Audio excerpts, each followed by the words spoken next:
Okay, welcome back to another Crystal Lake Interviews show. And today we are talking to the authors of the Dark Tide 15 um, uh, anthology, A Graveyard of Stars. Now I'm going to let them introduce themselves. So take it away. Joseph, you go first. Well, hello everyone, I'm Joseph Soule, author of the Book of Thrice Dead and obviously a contributor to A Graveyard of Stars. I'm based in Winchester in the UK, and I'm really excited to be part of Dark Tide, Crystal Lake Rock, so it's really cool to be here. Okay, Lee, you take it away. Hi, I'm Lee Mountford, horror author, based in the northeast of England, author of the Haunted series, and yeah, really excited to be part of this as well. Looking forward to the release. Okay, Dan, introduce yourself. Yeah, I'm Dan Soule. I'm based in Northern Ireland, in the UK, and horror author of books like Neolithica and Witch Hopper and various other ones as well. Yeah. Okay, so we'll start off as we do with all of these Dark Tide interviews. And how did you get involved with the project? Can we remember? That was that's the best answer we've had so far. It was Lee's fault. It was all Lee's fault. It was my fault, yeah. Well, actually, it was another author, Patrick Ruman, who contacted me about being involved. And then Patrick had to step away, so I contacted Dan and Joe to see if they want to be involved, and contacted Joe from Crystal Lake as well. So we set things up that way, with the idea for the sci-fi horror being the theme early on, and I think we're all pretty excited by that, and dove in. Yeah, I was on holiday in Greece, and I got an email. Come home, we need you. I got an email from Lee, and he was like, "Would you be interested in this? I think it's going to be sci-fi horror." And I was like, "Yeah, that would be really good." And then I actually wrote out a whole bunch of different ideas for stories then, and one of them ended up being the one that I developed anyway for my bit of the book, and that was, I don't know, 18 months before we wrote it or something like that. Yeah, it's a while, yeah. It was a while ago. Yeah. Okay, so what was your level of excitement when you got the email from Lee, Joe? Oh, it was huge. I was so chuffed. I felt like I had sort of scraped my way in, really. And once you scraped your way into an anthology, and you know, I've been a fan of Dan and Lee for a while, and me and Dan have worked together in an editing capacity before, and you know, I love both their work, and so immediately it's like, right, you know, one has got to really bring the big guns out for this. But what was really great was the level of collaboration, I think, and that made it even more exciting. You know, it was a real honor to be published by Crystal Lake again, whose you know, work I've admired for a very long time. And then it's a theme that we all love. We all love horror, sci-fi movies and books. And then, you know, there was this idea of taking it one step further and actually creating a universe that interlocked and 3 stories that actually really linked together, which I think we could say was sort of your initial inspiration, Dan. I think that was sort of your initial concept. And yeah, so the whole process was so exciting. And I don't remember, unlike Dan, I've not been on holiday to Greece, so I don't have a memory of exactly where I was when I got the news, but I do remember how I felt, and it was pretty damn awesome. Okay, so give everyone a taste of what your novella is about. We'll start with Dan this time. Well, mine's at the end of the anthology, and they run chronologically. But Lee emailed me, and I actually, there's a bunch of, I probably got the notebook somewhere in here, but I was working in something like this, and sketched out a bunch of ideas, and one of them was about the idea of coming across a coffin in space, and then when they discover the coffin, they realized the person inside went into it. They were alive when they went inside. And that was the initial premise for the story. And then we kind of collaborated and built it from there, really. So I always like those kind of blue collar sci-fi horror, space horrors, you know, truckers in space. So I just really wanted to write a story that was a kind of confined group, small group of people, trapped on a small ship together, kind of on the frontier of something, the boundary of something. So it kind of went from there. It's based on an engineering ship, and they're fixing the last gun installation that's a kind of firewall against a part of space that no one should really go to. And then I suppose that was the kind of initial premise. And then when we all sat down together, we started kind of fleshing out the kind of metaphysics of the universe, I suppose. And then figuring out how we would link in and have kind of Easter eggs connecting the stories. So there's little references throughout. Yeah. We all went backwards, didn't we, Dan? I think kind of went backwards. Yeah. Yeah, it started with you at the end and sort of worked back. Okay, so Lee, what's your story about? So mine is sat in the middle. It's about an exploration ship that comes across an abandoned alien spaceship when humanity hasn't really discovered alien life before. So they get pulled aboard this station, and bad things happen. But I think one of the cool things that we sort of fleshed out early on was when I think Dan came up with the idea of this. I don't know whether to reveal the name. There's this threat behind the each story that's shared. I'm going to say it, the goal. So that was something that Dan put forward early that we sort of all embraced. So we've all played with different ideas in our stories, cosmic horror and that kind of thing. But that gave us the impetus to then go on and create this universe, map out the timeline for each story to see how it would work, and that the whole thing would run through in a chronological way, which was really cool to do. So I think what we've got is 3 stories that have similar theme in sci-fi but share the same universe, but each dip into different elements of horror at the same time, whereas a lot of mine leans into body horror with what they find on the station, and then cosmic horror and things like that. So we have different elements there, which I think should be good for readers. Fingers crossed. Okay, so Joseph, what's your story about? Yeah, I got the blessing and the curse of the first story in the anthology. So that's always a good and a bad thing. And mine's story is the earliest chronologically as well. And I really wanted to tell a story that was about the search for knowledge. And obviously, space is the perfect, and particularly in this sci-fi world where there's an area of space that you're not supposed to go to and it's largely unexplored, there's a sort of perfect canvas to tell that story. And I'm a big fan of the classics as well. And I'd recently reread The Rime of the Ancient Mariner. And so sort of in a way, the premise of my story is like, could you tell The Rime of the Ancient Mariner in space? I believe the original title I came up with the story was The Rime of the Ancient Scavenger. But I decided to change it because it felt a little bit gimmicky as a title, given the serious tone of the story. But the heart of it does remain The Rime of the Ancient Mariner, and so it's about a crew of scavengers who are sent to find a treasure in this area of unmapped space that's been detected, but of course it is not quite what they think it is. It never is. It never is in horror. Never is, yeah. Okay, so as you mentioned, this anthology is sci-fi horror. So what appeals to you about that particular subgenre of horror?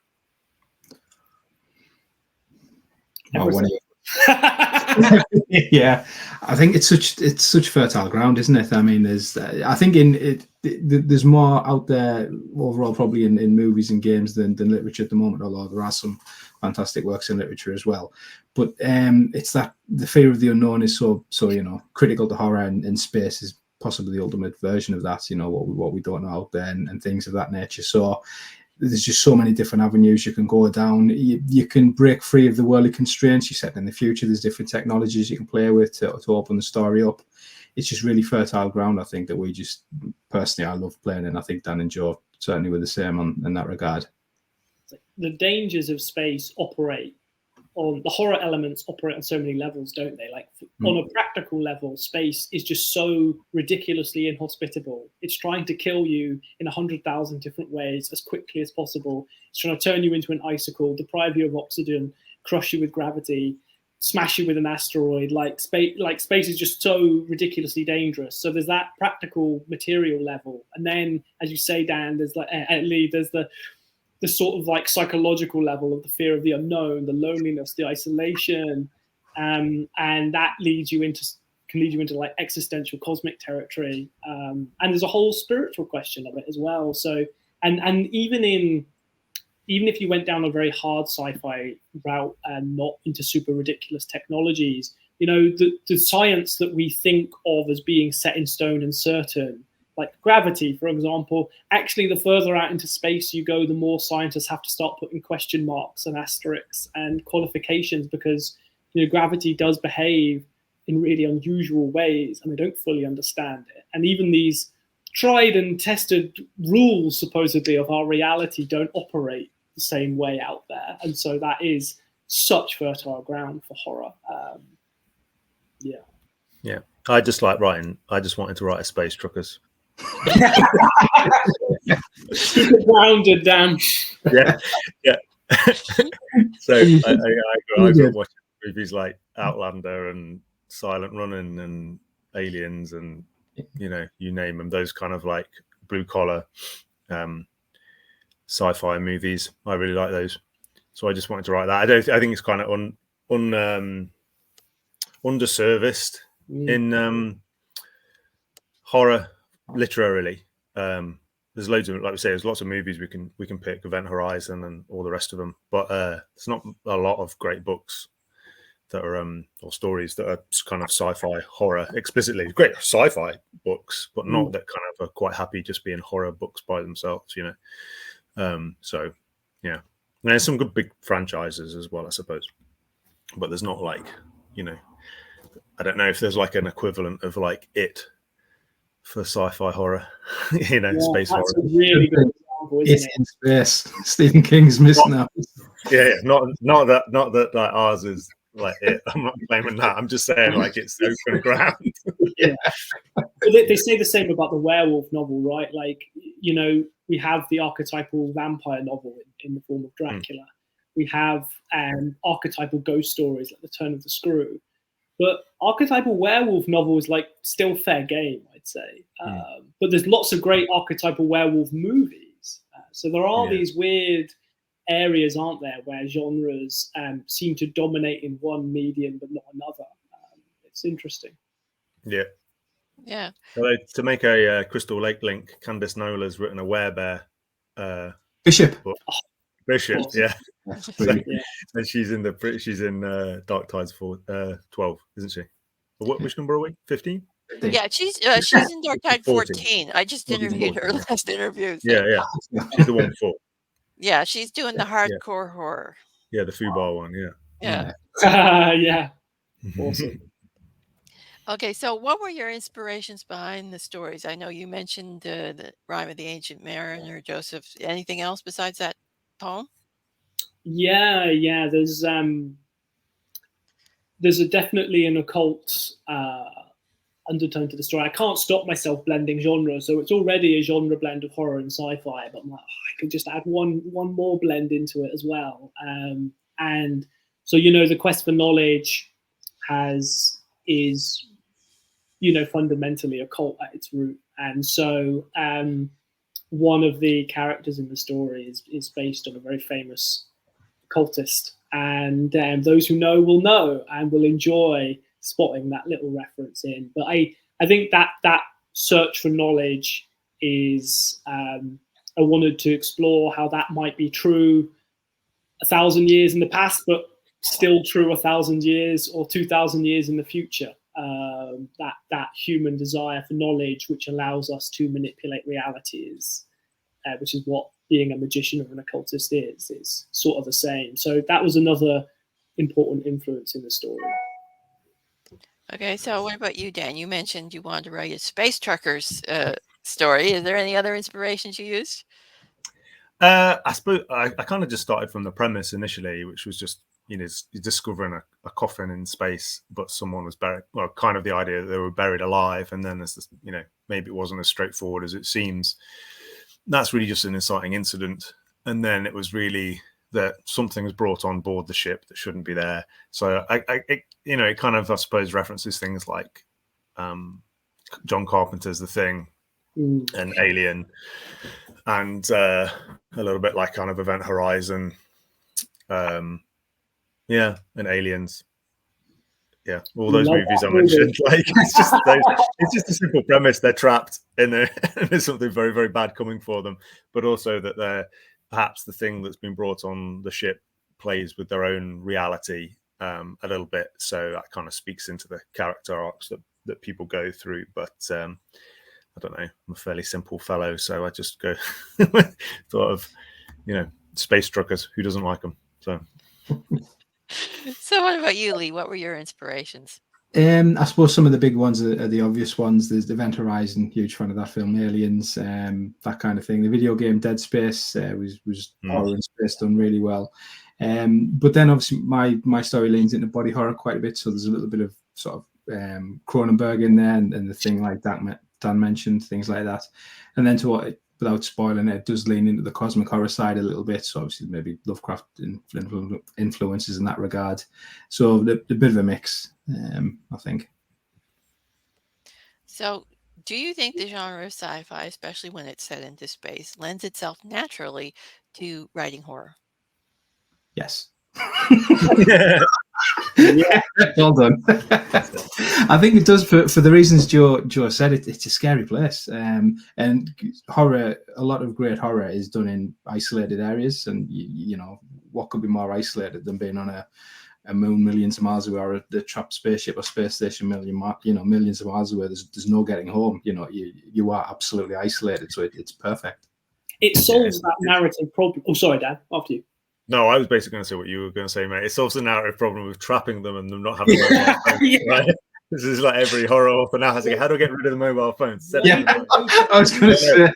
On the moors, there's no signal. You've got to get rid of mobile phones. You've got to trap them. Otherwise, you just leave. Why don't they just run away from the haunted mansion, right? But if you're trapped in a moon in space, then it's a little bit more believable, isn't it? You can't just leave. You have to stick it out. It's even worse if you're trapped on a spaceship. Where are you going to go? Yeah. Exactly. Yeah, don't open the door. Yeah, little rogue asteroid piece takes out the communication. That's right. That ruined my story. No. One of the ones that I wanted to do with mine was like they're also trapped by a sense of duty because they're in a military ship in mine, so they have obligations if things happen that they can't run away from, and obviously there's a lot of training and conditioning around that. So the obvious thing is like, we should probably just bug out of here. But if you've got mission parameters or duty to the dead or whatever, then you can't do that. So you can be trapped by your own, which is sort of the arc of Alien, really, isn't it? Is that Ripley's right at the beginning, and no one listens to her, and then she's right at the end. So. Okay, so what is the one thing you think readers will enjoy most about your novella? The cover. Yeah, well, it is a very nice cover. It's excellent. It is a really nice cover. What's that, mate? That is short. Mm-hmm. No, you're right. The cover is absolutely awesome. Damn fine cover work. But yeah, it's interesting. I think different readers will always get different things, right? I think I had real fun playing with a first-person perspective, and I hope readers enjoy that aspect of the story, like that character voice. I don't often do it, so you have to really feel like you know who this character is. And Carla was a fun character to write because she's such a narcissist, so it was great. I think another thing that readers may enjoy is that we kind of, behind the scenes when we were getting things going, we worked hard on building this universe with paying a bit of attention to the physics, how things worked, and plotting these things out so there was a coherence between the stories. So that I think we've crafted a quite believable universe where these strange and horrible things happen. I hope readers would get a kick out of that as well. That we've put time and effort into creating this universe, and as well as the horror. I think the horror is front and center, so people really enjoy that. Yeah, there's a lot of things referenced through the stories and overlap between that like hopefully shows that there will be other stories to tell in that universe quite easily. Like it's quite large potentially, so you're going to get that kind of aspect if you get 3 coherent stories, but a sense of a much bigger universe. And then I think you get in 3 different voices, but there are these Easter eggs that link them together as well. So whatever the individual stories do themselves, hopefully there's those kind of like nice textual things for people to pick up on too as well. Okay, so did you have any difficulties when you were writing your stories? Did you get stuck in plot points, characters, or stuck in getting the science right? We kind of mapped out the science fairly early. There was a little bit backward and forward where we think, what do you think of this idea? So there was the standard thing I would say when you're writing a novel is there's always hurdles to overcome. But because we put the work in early, from my point of view, I didn't see it. There wasn't anything huge that came up. Just the normal rigors of plotting out a book and working through it. But I think that was a lot down to Dan's initial ideas and the work we did up front in bringing the universe together. That made things a lot easier from my perspective anyway. I don't want to speak for anybody else.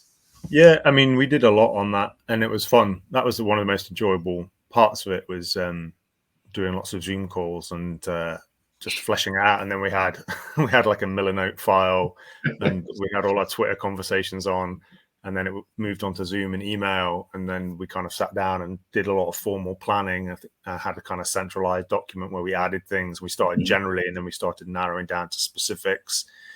And then I think we kind of refined a few things, like as we were writing, someone would say, what about this? Like how, what's the technology behind this? And we kind of agree on a path through that. Or not to reference stuff as well. So sometimes like, yes. Don't give that away. Yeah. Too much detail about how you get from here to here. But there was one major obstacle during the writing though, which was Lee moved house. So yes. Yeah. Apologies for that. Threw a spanner in the works. Yeah. But no, they were really surprised. Apart from like Lee having managed like a massive house move, I think they were.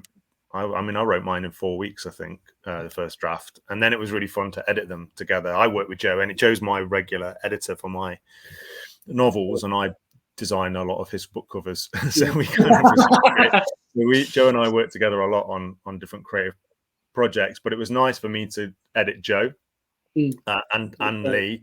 Particularly, I could get my own back on Joe. So Joe sometimes writes margins, right? He'll write, "We can do better," right? So I had the pleasure of reading Joe's manuscript, and at one point writing in the margin, "I think we can do better here." Right? So, but yeah, you're gonna put this out to the whole world, Dan, are you? I am. Yeah, because Joe's a really, really good editor. I didn't mind that comment. I thought it was spot on. I could do better. I like the way he said "we" when he meant me. And it was spot on. I could do better. I think it was for Savage, that novel, but it was fun to be able to edit to other authors and have that kind of internal, at least kind of story edit already built into them. So you're already getting 2 people reading your story and giving feedback before you even sent it on to the Crystal Lake team. So that was, it wasn't such a solitary experience then.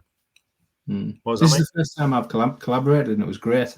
I think if you can get the right people together, the collaboration is going to be fantastic. It was a really good experience from my side. Yeah, same for me. Like this, the first, I've talked about it for a while with various different people, but sort of never quite come together. But this was a really amazing focus for us, and a really strong reason for us all to pull together. And it was so much fun. It was really great. I think the end result is amazing, and like definitely my story was so much improved by both of your feedback. It was really, in different ways. There were different, focuses for each of your feedback, and it definitely massively upped the story. So that was really great as well, because you felt like, working together, we're producing our best work. So yeah, that's really all. And Dan, I was happy for him to get his revenge. Extra mean in my next.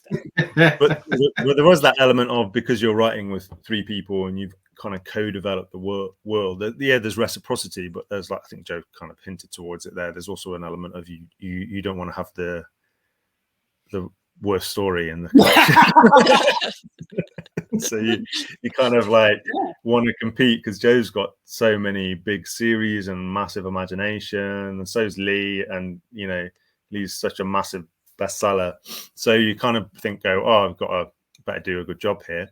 Not that you don't think that anyway, but there's an extra frisson of it, just because there's these two other fellas writing away at the same time, and that we've got a WhatsApp group going like, I've written another 10k this week, and you think, thanks Joe, brilliant. Yeah, that wasn't me. Lee's like, the lawyer, I can't move house. I will get it done. Yours ended up being the longest, Lee. You ended up maybe slow to start, but you ended up with the longest story in the collection. I had it all bottled up, and then when I finally put it down, it just came out. Yeah, that's what it was. Okay, sounds like you all had a good time writing your stories together. I think so. Yeah, I hope so. Yeah. Okay, so what is your favorite thing that you wrote in the story? What sort of scene or a character that really just sticks with you? Who wants to go on that? I know what mine is, but go on. But it would give away the entire story, so I can't say what it is. But there's a reveal towards the end where a certain thing happens that was the crux of the whole story, I think. But actually, reading Dan and Lee's story, what I think I really loved is that they both surprised me. And I tried to put a surprise in my story, but actually every story held a surprise. The ending of Lee's story was like, I still haven't forgiven him for it. It's so good. And with Dan's as well. And I think that's a really important part of horror. Not like a cheap, schlocky surprise, but a surprise, something that blindsides your audience. And sometimes it can be a positive surprise, actually something, is more hopeful than you're thinking it's going to be. And that is surprising. And I think that's something I enjoyed from all the stories in the collection, is the surprise that Dan and Lee both could pull off. Yeah. I mean, again, there's a reveal at the end that I really like. It's kind of an emotional arc coming together with an action beat. Well, I don't want to spoil it, but apart from that, I've got a marine ship with a bunch of engineers, and he's the oil in their water. And so he's inappropriate, and on the surface of it, he's inappropriate and makes a lot of bad taste jokes. Doesn't like one of the characters called Cole, especially, but none of them like him. So he was kind of good to write and has a very particular kind of arc in it as well, which hopefully is non-typical. And then there was a particular scene about where I got to write about the what happens to you actually if you get thrown out of an airlock. So researching the science for that, and then like trying to find an entertaining way to put it in a story was quite good, actually. I quite enjoyed that. So if you want to know what happens to you when you actually go out of an airlock, and the chemistry of hydrogen molecules in your blood and stuff like that in a vacuum, read on. Yeah. Well, I now know which teaser I'm going to snip from your part of the interview for TikTok. Excellent.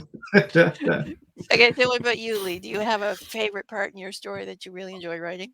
Yeah, but it's similar to Dan and George, that I like the way the ending comes together, which I can't say too much about. But the way the main character's arc ends, he's a bit of an outsider, wants to be always looking in, wants to be part of the whole, and the way that kind of works out and what happens at the end, I really enjoyed.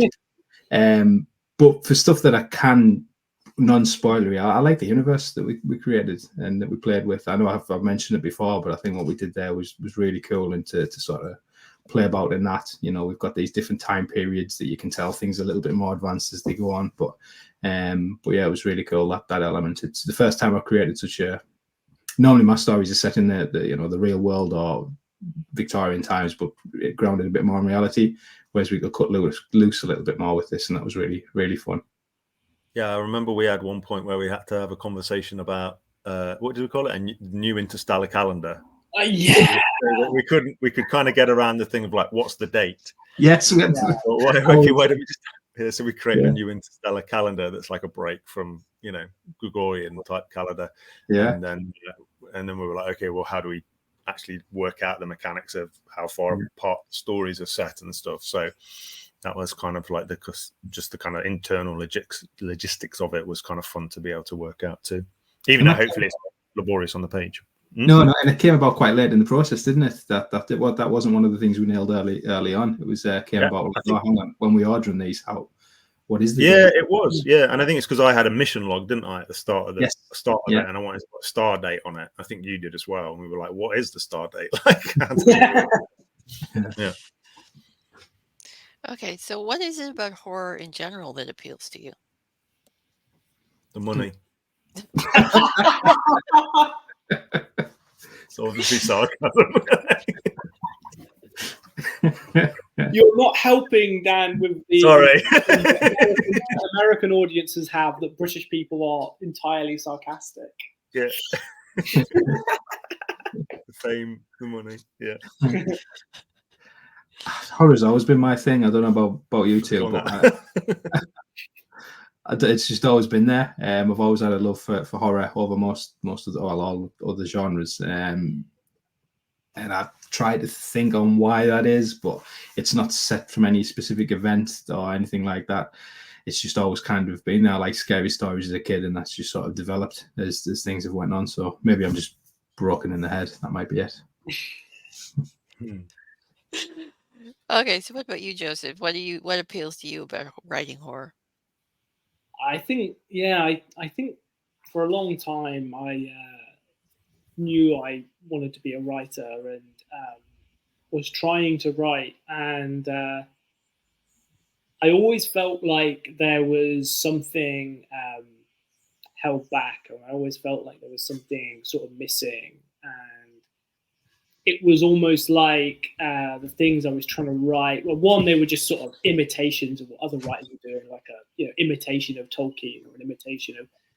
It was only but secondly, it was like they didn't accord really with my own like experiences. And Lee said there's not a particular event. For me, there is a particular event that happened when I was very young. That sort of, I think, did scar me for life, not to be too melodramatically. And I think I've always wanted to process that experience. And so it was only when I discovered horror, and it was like you're reading, cliche as this is, reading Stephen King for the first time and being like, oh my God, like he goes there, and then, maybe I could go there too, and I could explore this side of myself that I want to explore, needs to be expressed in some way. So yeah, horror for me was always that mode of expression. And I've written fantasy, and I've written sci-fi, and I've written I guess what you would now call, it wasn't called when I first wrote this book, this sort of genre didn't exist, but it's now like lit RPG or game lit. I've written books like that, but actually there's always a horror element, even in those seemingly lighter genres. Like I always end up introducing a horror element because I just can't kind of get away from it, really. Can't quit the toxic relationship. So it's a fundamental mode of expression for me, I think. Long live horror. Yeah, I hear that a lot from horror writers that I interview. It's sort of always seeps in, no matter what they're writing. Yeah, and you end up in a situation there where you have your fantasy readers being like, "Oh, this was a little bit too dark for my tastes," and you're like, "Oh, fair enough. To each their own." But you do end up, I think, with the freaks and the weirdos and the sacred saints who love it and who want more of it. So yeah, there is a segment of the fantasy readers that do love the dark stuff, especially the people who like grimdark. Oh yeah. Oh, some grimdark stuff is hilariously. I met my edge with one grimdark author, and I was like, oh, this is too bleak even for me. Wow. Yeah, they're a fine writer, brilliant writer, really genuinely can tell they're a great writer, but just too bleak for me. I need my characters slightly more redeemable, and just 5% more, just a smidge. Yeah. Okay, so what are you currently working on? What can we expect from you in the future? Go on, Dan. Oh God, right, okay. I don't know. I actually have end of a manuscript sitting by me here. I've got a novel I finished in last November called Across the Dunes, which is a kind of horror, well, fantasy first. Well, I don't know how you define it, Joe. You edited it. It's this world. It's a phenomenal book. It's an Right. actually phenomenal book. Everyone should get it.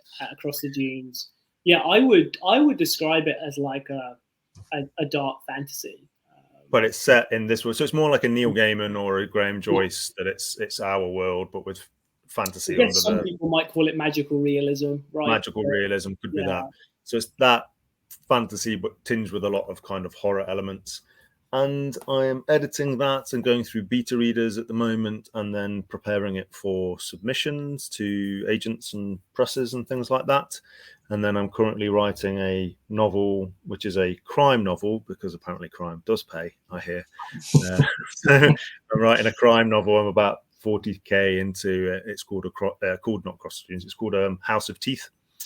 And so it's a British police procedural, but kind of has slight horror elements to it, a little bit like CJ Tudor or Sarah Pinborough or Alex North, if Whisperman type things, but with a kind of more central police detective type thing, with the eye on it being potentially a series, if I can make it stick. So, yeah.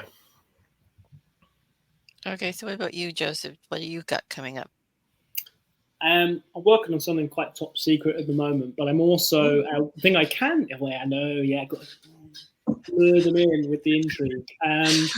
But the thing I can talk about is the Carcosa series, which is published by Bloodbound Books, and books 1 and 2 are out. Book 3 is going to be available at AuthorCon 3 in Virginia. If you're going to be there, I would like to meet you there. And books 4 and 5 I wrote the whole series in one go, and then have been editing them and working with the publisher to put them out as we go. So the whole series was written because I didn't want people to worry about a Game of Thrones situation in which they like never get the last book. So like the last book is written, it's done. Yeah, that books 4 and 5 of that will be coming out later this year. I'm really excited for people to see the full picture of the series. It's a very dark fantasy series, but it also draws in some a lot of horror and also some cosmic horror in the vein of like Robert W. Chambers and the King in Yellow mythos. It's a sort of reimagining of the King in Yellow mythos with more of a dark fantasy vein. So we sort of explore the world a bit more than you maybe would in like a cosmic horror, where you might just glimpse the horror. Here we sort of go into the mouth of it and really get into its guts. So it's been a really phenomenal series to work on, and people could expect the final 2 books of that to come out this year. So really excited for that. Okay, so what about you, Lee? What have you got coming up? I'm currently working on the short story collection. I finished the Haunted series December last year, so I need a bit of a palette cleanser, just to, something a bit different. So I'm working on that. That should be June, July time, and then I'll be dropping onto the next book in the Darkfall series. And then I want to do some standalones, just individual stories before I get going on another series, because I do really, really love writing in series, but at some point I just like those individual ones just to break them up between. So that's the plan for this year. But the short story collection will be next, that I'm pretty close to finishing and getting to the editor in April.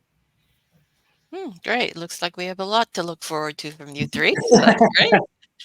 And we'll wrap the interview up here. I'd like to thank you for being my guest today. It was a pleasure chatting with you. Thank you so much. That was great. Yeah, it's awesome. And just tell everybody where they can find you and your books, and you can find the link to A Graveyard of Stars in the description below. So, Joseph, tell us where they can find you. You can find my website at themindflayer.com, as in the tentacled monster. And you can also find me on Twitter at Joseph Wordsmith. And Lee? You can find me on my website, leemountford.com. I'm on most social media channels, Facebook as Lee Mountford Author, Instagram and things like that. Yeah. And Dan. Yeah, I'm at danielsoule.com, and you can sign up to a newsletter, and there's various free books available for download on there. And I am at writer Dan Soule on social media. Again, several of them. I'm on Twitter, but I'm never there anymore. But Instagram and Facebook, I suppose, if you use those things. Okay, and that's it for this episode. So bye for now. Thank you. Bye.